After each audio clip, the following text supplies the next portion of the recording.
Hello, boys and girls. I am back for our next chapter of Don't Feed the Geckos, and I changed my mind and I decided to bring out another pet. And I also decided to move the table back that is holding my cell phone to record this because, as you noticed in the previous video, half of Miss Cain's head was cut off and I decided not to re-record the chapter. So hopefully just hearing my voice and seeing the lower half of my face was enough to keep you happy. So here's another friend of ours that we have, and her name is Pie. Now, Cake and Pie are new additions to the house. We both got them in May, and my daughter Ayana, her friend Khalees is staying with us, and she moved in with us last year, and she found a box of kittens literally in a dumpster at Walmart. And Cake and Pie were two of the kittens that were inside the dumpster. So we decided to keep the two of them, and I think they were literally the two craziest ones in the box. And then the other animals we took to the adoption center so that someone else could, adopt them and care for them. So this is our other one, Pie. As you notice, she looks very different from Cake. And whereas Cake is a literal monster, I think she is either a dog or a human trapped inside of a cat's body, because Cake will eat literally anything. So we've learned that cats don't really taste sweets, but they have receptors for fat. So she will eat Pop-Tarts, she'll eat cake, she's eating popcorn, and she'll eat any sort of meat. She's eating vegetable. It's amazing to me the thing that Cake will eat. But Pie, on the other hand, is very discriminatory, and she's very busy. She doesn't like being held for very long. But Pie will only eat the cat food. Pie will eat nothing. It could be a piece of juicy, medium rare, well-seasoned steak, and she's not gonna touch it. She's all about the cat food, right? You want to get down? Pie also does something very funny. She just did it just now. She likes to try to smack me in the face when I don't put her down. You gonna smack me in the face? Huh? You gonna smack me? You gonna smack me in the face? Make the kids laugh. You gonna smack me again? Huh? Go ahead and give me a smack. I know. I'm going to put her down before she decides to take her claws out. The first few little paws are polite little paws with no claws, but after a while, she's going to go crazy. So I would rather not have my face marred up. So I already told you the funny nickname for Cake, which is Dookie Cake, because she likes to poop in places she's not supposed to. We've been calling her Pee-Pee Pie, because Pee-Pee Pie likes to pee in Miss Cain's plants, and I don't know why. So neither one of them are allowed in my room. They are only allowed in spaces where there are litter boxes at. There are certain places in the house they're not allowed to go to. But since we're outside on my patio, I decided I would at least let her come out here. Both of the kittens and my older cat, Mocha, who you've met, love to be outside, but the two kittens are not fixed, and we don't need any more little kittens running around. So they're not allowed to go outside and roam on their own yet until we get them.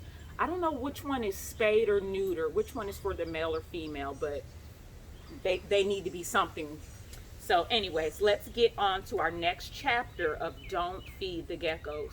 Now remember our last chapter, Carlos is pretty upset. He's feeling some things he does not want to feel, because so far Bernardo, in my opinion, and probably in yours as well, has been a terrible guest.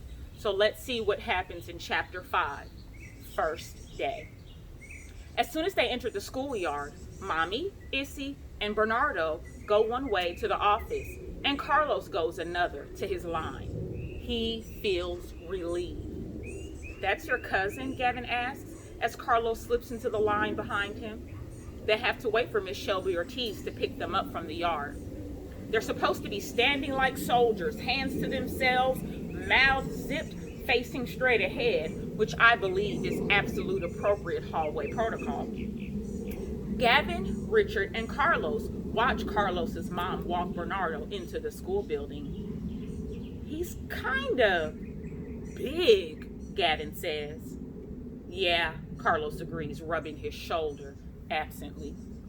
What's he like? Richard asks. Hard to say. He's going to be in our class? Carlos nods. The first thing Carlos notices when he enters the classroom is that there's an open topic for morning journal. Yes, he says under his breath. He's got a lot to say, stuff he wants to get out. He's probably the only one of the 4 students at the table, too, who likes to write. In the past, writing was always a big groan, a struggle. But for some reason, it's getting easier and easier. And I think a lot of you guys that are in Miss Cain's class can relate to that, because we wrote in our journals every day. And I know for a lot of you guys that didn't like to write, it actually became a really fun way for you to express yourselves. So for all of you kids and adults that are out there, I think journaling is a wonderful way to express your creativity, to express your feelings and emotions, to learn how to problem solve and critically think. It's a great, great, great tool, and I would encourage all of you to do it, as Miss Cain does as well. He simply writes what he'd say if he was explaining out loud something that happened to him. He just has to remind himself to go over his work to see if it's okay. Miss Shelby Ortiz has told everyone that they should read their journal entries to themselves when they think they're finished. That's the way to catch the mistakes and to see if what they've written is clear. It will help them get rid of all those pesky run-on sentences and confusion. Carlos takes out his pencil and begins. My cousin Bernardo is here, at my house. He's going to stay with us a while until his mother gets here and picks him up. I don't think Bernardo has a father anymore. I want to ask him, but I think I'll wait. Mommy will just tell me it's not my business. He spelled business B-I-Z-N-E-S-S. Maybe he was in the army or something and didn't make it, or something. I don't know if I like Bernardo. He has a funny personality with 2 L's. I think he's kind of sneaky, and I don't like that he gave me a punch on the arm for nothing when I first met him. I didn't do nothing to him, nothing. And he just punched me hard on the arm. My arm is still sore. I didn't tell because I didn't want him to get in trouble, but he better not do that again just because he's bigger than me. I don't know how long he's going to be with us. Well, that's all I got to say about Bernardo. He forgot the apostrophe and the S. Oh, and he's bigger than I am and a little older than I am. Oh, and he fed popcorn to my geckos. He could have made them choke. Now I'm kind of worried about my geckos because he's in my room and he has the top bunk. That's not even fair.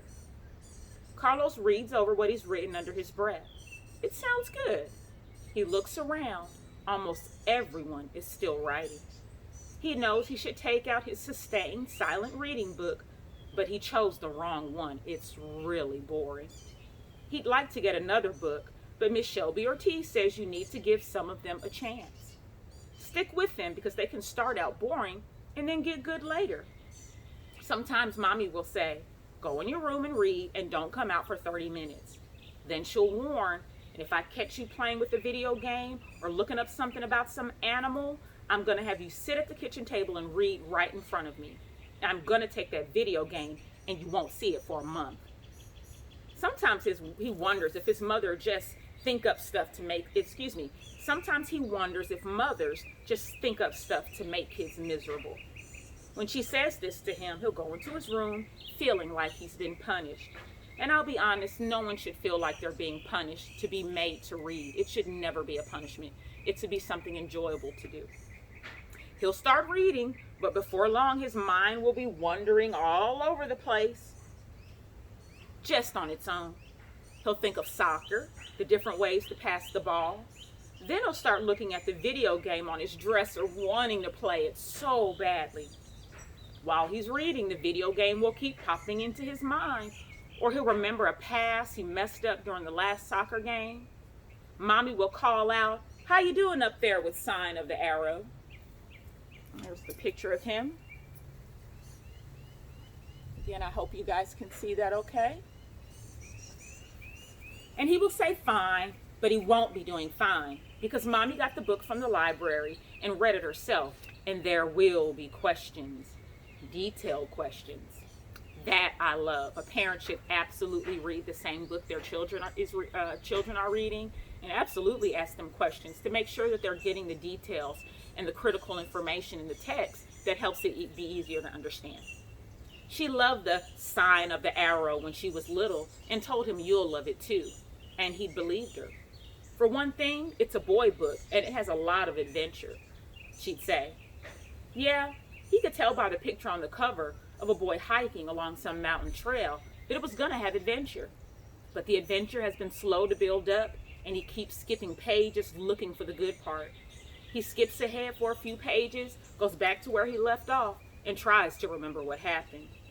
Soon he'll hear his mother call up to his room with, "Come here, buddy boy. I need you to summarize chapter 3 for me." And you guys will know that we were working on summarization last week. He'll come down to the kitchen, taking his time, and sit across from her while she's got her nose in chapter 3, waiting for him to summarize it. And there he'll be, trying hard to remember what happened in chapter 3. "That's what I thought," she eventually say. "Get back up there and read chapter 3 again." And he'll think, ugh, why couldn't books be like video games? Fast moving, exciting. He doesn't say that out loud, but that's what he says in his head. So here's a tip from Miss Cain about reading. Reading is reading, and it doesn't matter what you're reading. Just find something that speaks to you. So my daughter didn't like reading when growing up. I enjoyed reading to her, and she loved me reading to her. But when she got to be in about upper elementary school, middle school, she hated reading. So what I did was I found books about things that she loved and enjoyed. So when she was little, even up till now, she's in high school. She's graduated from high school. She loves animals. She also loves dinosaurs. Yes, a girl can love dinosaurs. She also loves art. So I would buy her books about art. I would buy her books about drawing. I would buy her books about dinosaurs. I would buy her books about animals, horses, cats, and dogs. She loves fantasy creatures, so I bought her tons of books about dragons, and now she can draw them really well. So if you like comics, read comic books. If you like cartoons, read cartoon comic books. If you love to cook, read a cookbook. Anything. If you like fashion and clothes, then read a fashion magazine. They've got fashion magazines for young girls, you know. If you like cars, read a sports magazine about cars. Just find something that appeals to you. So moving on. "Who's that guy?" Carlos hears Rosario ask. She sits across from him at table 2. He follows her gaze to see Bernardo, Miss Shelby Ortiz, and Mommy standing near the door. Mommy has Issy by the hand. She's being extra good. Miss Shelby Ortiz and Mommy are talking, and Bernardo looks like he's sizing up the classroom. He moves over to the jigsaw table and stares at the puzzle of the extinct species, which is nearly finished. Room 10 is proud of the 1,000-piece jigsaw puzzle. It's the first time the class has worked on one with 1,000 pieces. Miss Shelby Ortiz has promised that when it's finished, she'll put that special jigsaw puzzle glue on it, and then she'll hang it on the wall by the door so all the kids from the other classes can see it when they walk by. "Class," Miss Shelby Ortiz says. She holds up one hand and puts her finger over her mouth with the other. Well, I'm holding the book, but she covers her other hand. Everyone else does the same to show that they are listening, including Carlos. Then they all put their hands down. Everyone is quiet, showing Miss Shelby Ortiz that they have their listening ears on. And here's a picture of Miss Shelby Ortiz. "We have a new student," she beams to drum up enthusiasm. "We're all going to show Bernardo here what a great place Carver Elementary School is, right?" Some kids nod slowly. Some say, "Yes, Miss Shelby Ortiz." Some look at Bernardo skeptically. His t-shirt hangs out and his hair looks a little messy. And we already know that he hasn't taken a bath or a shower. Carlos notices that once again, he's breathing through his mouth, and when he remembers to close it, it's set in kind of a sneer. Carlos scoots down a little in his chair and looks out the window, but soon he hears his name. "Carlos, I'm going to let you take Bernardo under your wing and show him the ropes, where the bathroom is, the cafeteria, etc., etc. He can have one of the empty cubbies for his lunch and book bag, and," she claps her hand and looks around, "the pencil sharpener rules. He'll need to know those and also the rest of the class rules. In fact, Richard, Switch to the empty desk across from Antonia, and let Bernardo have yours. As a side note, guys, especially this time of the year, if you notice Miss Cain doing things like this occasionally, this is a time of spiders and insects and bugs and critters, and I just feel the occasional web, or like there's a critter crawling on me. So I thought I would share, like, if you see me doing things like this, why I feel bugs crawling on me. And trust me, there are a lot of bugs back here. Anyways, Bernardo stands there waiting. His eyes look a little distant, as if he's bored with all of this introduction stuff. That's your cousin? Carlos's table mate Ralph whispers to him. Carlos nods. Where'd he come from? Texas. Where the cowboys live? I guess, Carlos says, imagining cowboys and horses and lassos. He sees Mommy and Issy leave. How long is he gonna be here? Carlos had been putting rubber markings on the top of his desk with the edge of his pink eraser. Now he begins to clean them away. He looks up at Ralph. For a while, he says. Miss Shelby Ortiz begins pulling materials and books that Bernardo will need from the shelf near her desk. She signals for Carlos to give her a hand. She piles books into his arms and Bernardo's arms too. There are also workbooks and a cardboard pencil box and a morning journal and spiral notebooks. All of this is carried to Bernardo's new desk right next to Carlos's. Miss Shelby Ortiz comes over with a brand new name tag for Bernardo. She removes Richard's name tag and tapes Bernardo's to the upper right-hand corner of his desk. It's as if Bernardo has even moved into Carlos's space at school. It's like they're joined at the hip the way some identical twins are born. Carlos just can't get away from him. So right now, guys, I want you to think about two things, and it's not an assignment, just think about it. We pretty much know or can assume what Carlos is feeling at this moment. Yeah, we're looking at Bernardo and we see this brash, rude, abrasive character, but I wonder what he's feeling on the inside too. Miss Shelby Ortiz consults her plan book. Okay, we still have time to finish up our morning journals before reading. Carlos, will you explain to Bernardo what we do with our morning journals? Carlos pulls the fresh new journal out from the pile of books Bernardo has made no effort to place inside his desk, and says, this is your morning journal. Every day, after we put all our stuff away, we check the board for the topic, and then we write on that topic. Carlos points to the board. Bernardo glances toward it. His face is blank. He looks as if he didn't get enough sleep the night before, which is strange because Carlos is the one who didn't get enough sleep. He had to listen to Bernardo snoring almost all night long. I see the plane this time. Back to the airport he goes. See, today is open topic. That means you can write about anything you want. Bernardo suddenly perks up. What did you write about so far? Me? Yeah. Carlos doesn't really want to say. There's some stuff that Bernardo might not find too flattering. Oh, I just wrote some stuff, about the weekend. Can I see it? We don't have that much time, and sometimes Miss Shelby Ortiz has us pass them in so she can check them over. Better get started. And anyway, a personal journal is your business. You don't have to share it with anyone if you don't want to. Bernardo opens his brand new morning journal. He looks over at Carlos's. Carlos has decorated his with bugs and animals. Bernardo sits there, staring. Then he picks up his pencil and looks at the lead. He tests its sharpness on his fingers. He opens his journal to the first page. Put today's date in the upper right-hand corner.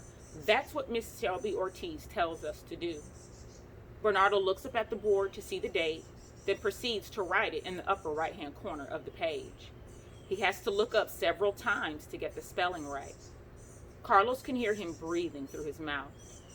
Carlos takes out his book that he's reading for pleasure and opens to where he left off. A few minutes later, Miss Shelby Ortiz is saying, okay, class, pencils down. Rosario, collect the journals for me. Carlos looks over at Bernardo's open journal. There are only a few lines written in large, messy print. He's not surprised. So that's the end of chapter 5. And Miss Cain, as a teacher and a parent, is starting to think some things about Bernardo. So Miss Cain is scratching because she has been bitten by a bug. So what are you guys wondering about Bernardo right now that we've gotten to the end of this chapter? Keep those things in mind as we will soon be moving forward to chapter 6 of Don't Feed the Geckos. Bye-bye, guys.